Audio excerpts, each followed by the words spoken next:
This was a really fun piece. It's a very fun piece. It was a delight to report. Introduce us to David Lloyd, founder of this network. How did it come about? He'd had a long, successful career as a radio DJ. Was it something of a crossroads?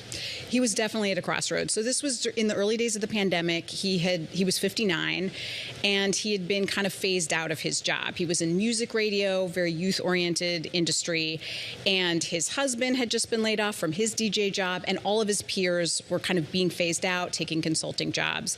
At the same time, as a listener, he was hearing some of his favorite hosts and anchors in news and music getting replaced. Disappear. Yeah. And he was feeling, as a listener, a little alienated, like this wasn't for him, the music wasn't for him, the cultural references.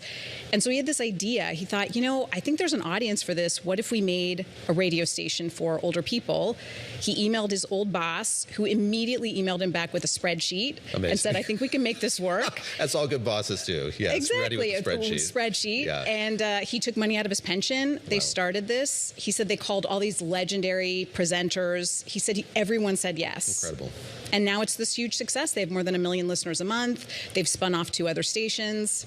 It's a really inspiring story. But this is part of a larger issue of people just not wanting to disappear, because when this retirement age idea was set, people were living, just at the age of 43? I mean, that's just not the case. And 20 years is not only a long time not to make money, but it's a long time not to be engaging with anybody. I think we've got a cool little graphic from your piece also about the graying populations around the world. Obviously, it's always a story that Japan has an aging population, but Europe is catching up and the U.S. is not far behind. So what are, our companies, our corporations, are people starting to understand, I think you call it phased retirement? Talk to us about what that is. The U.S. is a little bit behind in this. Countries like Singapore and Japan, as you mentioned, are much more ahead of the curve in addressing this. In the U.S., though, there are some companies who are kind of starting to sort of understand that the population is aging.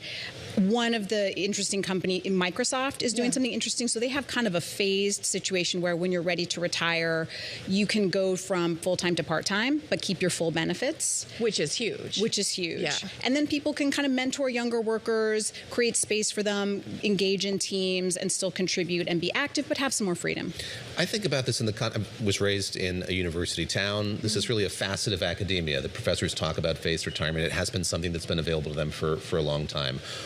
What was the catalyst to this becoming more common in corporate America, corporations more globally?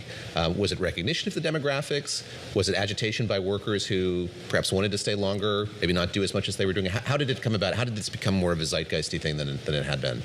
I think just practically speaking, because there are older workers and because we are aging as a population, so it becomes harder to always want younger workers when it's harder to find workers, full stop. Yeah, there has to be an acknowledgement of the need for that. I think you mentioned CVS as a company that's kind of identifying older workers who could do some of the pharmacy-related jobs. Yes, and I was actually we have a clinic here at Bloomberg, and the doctor here was telling me that she'd been a New York public health worker for years. She didn't want to do that level of work anymore, but she wanted to still work. So now she works in a couple days a week at a health clinic in an office building. So there's this broader response to these labor market trends that we've been talking about for a long time now. Yeah, absolutely. And I think we're going to see more and more of this because our population is aging. We are peak 65 right now, so there are thousands of people turning 65 around the world every day, and our median age is rising all the time. So companies are going to need to find ways to adapt to older workers. Also, older workers have a lot of experience and knowledge that's very, very valuable.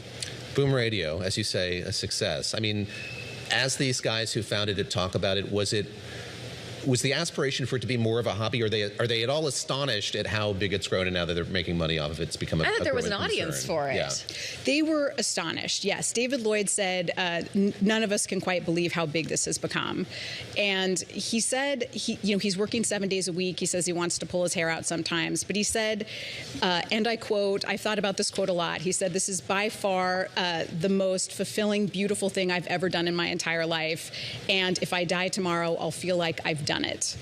And that quote has really stayed with me because it's very inspiring to hear someone seeing that level of fulfillment. He said, this is the radio station we spent our entire careers getting ready to run.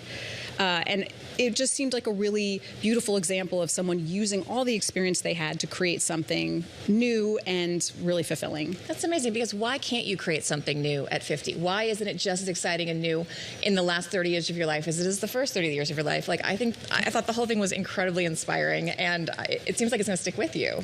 Oh, absolutely. And also, we're living longer, we're healthier. Yeah. There's no reason why we shouldn't also keep working and living and traveling and doing all of those things. Stacey Vanek Smith, thank you so much for joining us and for this excellent piece. I highly recommend everybody goes and reads it. Stacey and I have been talking about retirement for a long time at a variety of jobs. Now That's here at Bloomberg, we're able to talk about the prospects here as well, but we're at Marketplace. Please don't retire yet. I need you to get us a break. No plans to do so as well. I mean, I'm focused on that gold watch. Still, don't do away with that. We need those totems. We need that acknowledgement. I got it. Okay, very good.